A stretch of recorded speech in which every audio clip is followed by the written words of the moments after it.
அவங்க அந்த இனி ஒரு ஓபியில் காமிங்கன்னு சொல்லிட்டு மோடி வார்டுக்கு எம்ஜிக்கு ஏதாவது அனுப்புறாங்களான்னு தெரியல.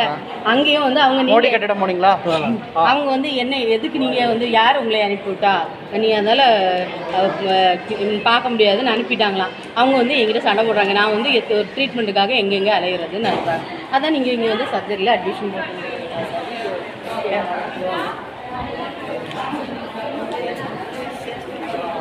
அட்மிஷன் போடணுமா இல்லை போகலாமா? அட்மிஷன் போடுறதான்னு கேட்குறாங்க. அட்மிஷன் போடணும்.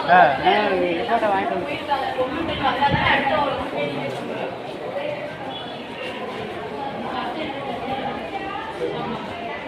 ஒரு ஸ்குவாமஸ் செல் carcinoma, CA oesophagus, HBA report எடுத்துட்டு சர்ஜரி ஓபிக்கு போயிருக்காரு. அங்கே பார்த்துட்டு மோடிக்கு போயிருக்காரு. மோடியிலேருந்து அங்கே பார்க்க முடியாமல் உங்களை யார் இங்கே அனுப்பிச்சதுன்னு மறுபடியும் இங்கே வந்திருக்காரு. இவர் என்னை ஒழுங்காக பார்க்கல அப்படின்னு வந்து என்கிட்ட கம்ப்ளைண்ட் பண்ணுறாரு. எனக்கு என்ன நடந்ததுங்கிறது அவர் யார் என்ன சொன்னாங்கிறது எனக்கு தெரியல. ஏன்னா இங்கேருந்து தான் சர்ஜரிக்கு போக சொல்லியிருக்காங்க. காலையில் ஓபியிலேருந்து சுற்றிக்கிட்டு மறுபடியும் இங்கே வந்திருக்காரு. இவர் அட்மிட் பண்ணலாமா இல்லை என்ன பண்ணலாம் ஃபர்தரா அப்படிங்கிறது எவாலுவேட் பண்ணிட்டு சொல்லுங்கள். நீங்கள் எழுதி கொடுத்தீங்கன்னா நான் பேஷண்ட் போகிறேன். ஓகேவா? பார்த்துருக்கோம். என்ன சொல்லுங்கள், யார் பேஷண்ட் யார்? இங்கே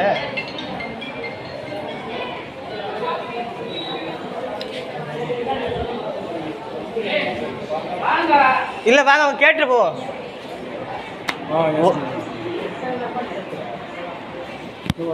ஃபோட்டோ மட்டும் எடுத்து முடியும்.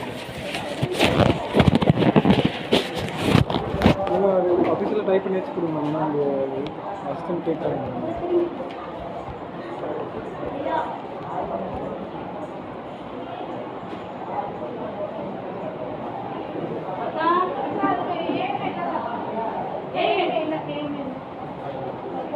எமர்ஜென்சி நாளைக்கு மறுபடியும் லிஸ்ட்டில் பண்ணுவாங்க. ட்ரூபன் பேர்ஸ் போட்டு ரிப்போர்ட் வந்துச்சுன்னா சீட் பார்த்து லிஸ்ட்டில் ஆட் பண்ணுவாங்க.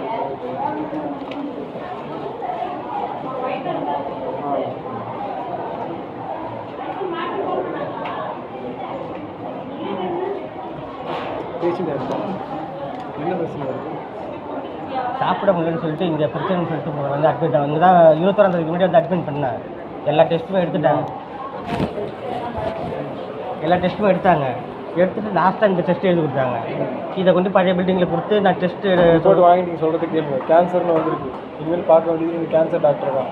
8ஆம் நம்பர் ஓபியில் காட்டினீங்களா? அங்கேயே அலைஞ்சிட்டு வந்துட்டேன். 8ஆம் நம்பர் ஓபியில் காட்டினீங்களான்னு கேட்டேன்.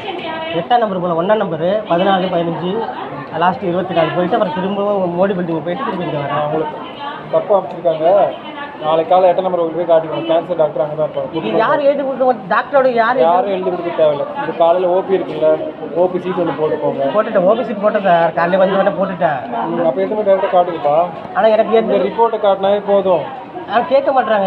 எதுவும் சொல்ல மாட்டாங்க. கேட்க மாட்டேன்னா அங்கே தான் போய் கேட்க முடியும். நாங்களும் வந்து பண்ண முடியும் சார். யார் எழுதி கொடுத்தாலும் எந்த இது இல்லாமல் எப்படி பார்க்குறதுன்னு கேட்குறாரு சார். ஓபி சீட்டு போட்டிங்கப்பா. பிரச்சனை என்னென்று இது வந்துச்சு புரியுதா? சீட்டில் பிரச்சனை என்னென்னு வந்துச்சு ரிப்போர்ட்டு. இந்த ரிப்போர்ட்டை நீங்கள் காட்டினாவே அவங்க பார்ப்பாங்க. புரியுதா? இப்போ பார்க்க முடியுமா? ஓபி வந்து 12 மணிக்கு க்ளோஸ் ஆகிடும். நாளைக்கு தான் ஓபி.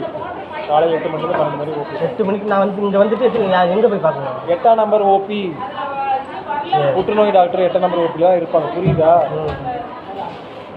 இதை காலையில் எனக்கு தெளிவுபடுத்திருந்தா நான் போய் அலைஞ்சிருக்க மாட்டேன். இவ்வளோ தூரம் அலைஞ்சிருக்க மாட்டேன். அதை நீங்கள் கேட்டுருக்கணும் தெளிவாங்க. நான் இவ்வளோ தூரம் இந்த ரிப்போர்ட்டை எனக்கு படிக்க தெரியல வச்சுக்கேன். இந்த ரிப்போர்ட்டுக்கு இருக்குல்ல, படித்தவங்க தான் இங்கே இருக்கிறாங்க எல்லாம். சரி, ஒன்றும் பிரச்சனை இல்லை. எமர்ஜென்சிலாம் ஒன்றும் கிடையாது. புரியுதுங்களா? நீங்கள் நேராக போய் நாளைக்கு காலையில் 8ஆம் நம்பர் ஓபியில் காட்டுங்க. சார் நான் சிரியாவிலேருந்து வரேன் சார். நாங்கள் என்ன பண்ண முடியும் சொல்லுங்கள். நான் என்னால் என்ன காலையிலே எனக்கு இந்த தெளிவு கொடுத்துருந்தா நான் அவங்கள்ட்ட காட்டி கத்தி எதுவும் ஆக போகுது. சரியா? கிளம்புங்க. என்ன சார் நடக்குது மெடிக்கலில்?